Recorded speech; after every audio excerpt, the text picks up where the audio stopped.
Danny Flexen here for Seconds Out with my old mate Dominic Ingle. Dominic, you've got Liam Williams Saturday night, Copper Box, fight before Christmas against Atlantez Fox. A lot of people, Liam included, think it probably should be the main event. Just a really good fight, really tall, rangy guy, good technical boxer. What are you expecting from the fight? Yeah, you know, it's a tough fight for Liam, but he's got himself into that position, and you know you're going to expect a tough fight in a world title eliminator. You know, and if he wins this fight, he's on to bigger and better things. And it is a tough fight. He's a big guy. He's down to 6'4" on his record. He says he's 6'5", but I think that's with his trainers on and thick socks. And I'm always a bit wary of guys who box up middleweight when they're that tall, because you know. It's a difficult weight to be in. It could probably be like a light heavyweight super middleweight, but we've had plenty of good sparring. It's always difficult because of the range and the height and the reach. But I always, you know, we've been watching videos. We haven't had the best sparring. It's hard to get kids that tall. But shame Jake Ball's not in the gym anymore. Oh, no, but yeah, you're right. I mean, but Liam's very good at closing distance down. I've shown him a couple of fights, and the one that springs to mind, look at Tommy Hearns against Marvin Hagler, and you know what Hagler did, and he's just got to get inside his jab, start clipping him on the chin.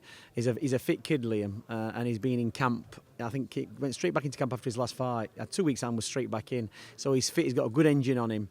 And you know, once Liam starts getting inside his kid's jabbing and getting close into him, I think it's going to be a different fight, and it's going to be all on Atlantis to try and keep him off. He's a quality operator. He came out with a few excuses there against Andrade. You know, I honestly believe if he'd have had them type of injuries in that fight, he'd have never been able to carry on. You just can't. It's too horrendous, to be honest. But you know, I can just see now he's sat here. He's in England. You can just see the seeds of doubt in his expression. He's come over with his dad. I think his dad's his trainer. So he's up against it. He's come over here, but we've not taken him lightly. He's a quality operator. It's going to be a very, very tough fight for Liam. It's not going to be easy.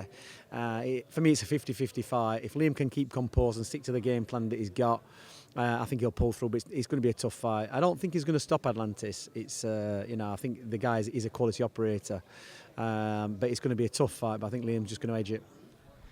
Fox made a few comments up there that were a bit strange to me, talking about whether he actually makes it to the fight, and he'd been treated some way in the UK that he hadn't experienced in America. He was quite vague, but did that set alarm bells ringing that there might be some issues behind the scenes? Is that what he said? You know what? I thought he was talking. I didn't really pay much attention to him. I thought he was talking about his fight with Andrade. I thought that was talking about that there was not certain things in that fight. And really, I mean, obviously you were listening very carefully. I wasn't. I don't know. You have to look back now. I mean, but yeah, if that's what he's saying, it's like it's not what you'd say, is it? Really, you'd keep your game face on. You won't let anybody know that you're getting to him. And it does remind me a little bit of when William Monroe came here against Billy Joe Saunders, and Billy Joe Saunders got into his head in this studio, and he was crying. And I always a bit wary about fighters who have their dad training them, because it's like, you know what I mean, it's like your dad's holding your hand, and you get to a certain age, 27, 28, even before that, you've got to, you know, stand on your own 2 feet. And for me, you know, my dad was a trainer, and I boxed a little bit, but I never had him in my corner, never had him training me. It's a bit like a safety net that you're under control of your parents at that age. You've got boxing. It's a solo sport. You've got to get in that ring and think about yourself. And I never think it's a good idea anybody's father training them personally. You've got to detach yourself from it, because there's too many emotions involved. So we'll see. You know, he just little things I'm seeing, little chinks in his armour. He seems a little bit unsettled. Out of his comfort zone, and that can play a big part in the ring. But you know, once you get hit on the chin, or once you get hit, you're in a fight. You know, that kicks in and you're on with it. So we're not underestimating by any means. But to be honest, I don't know what he was babbling on about. Maybe we'll talk about that later on.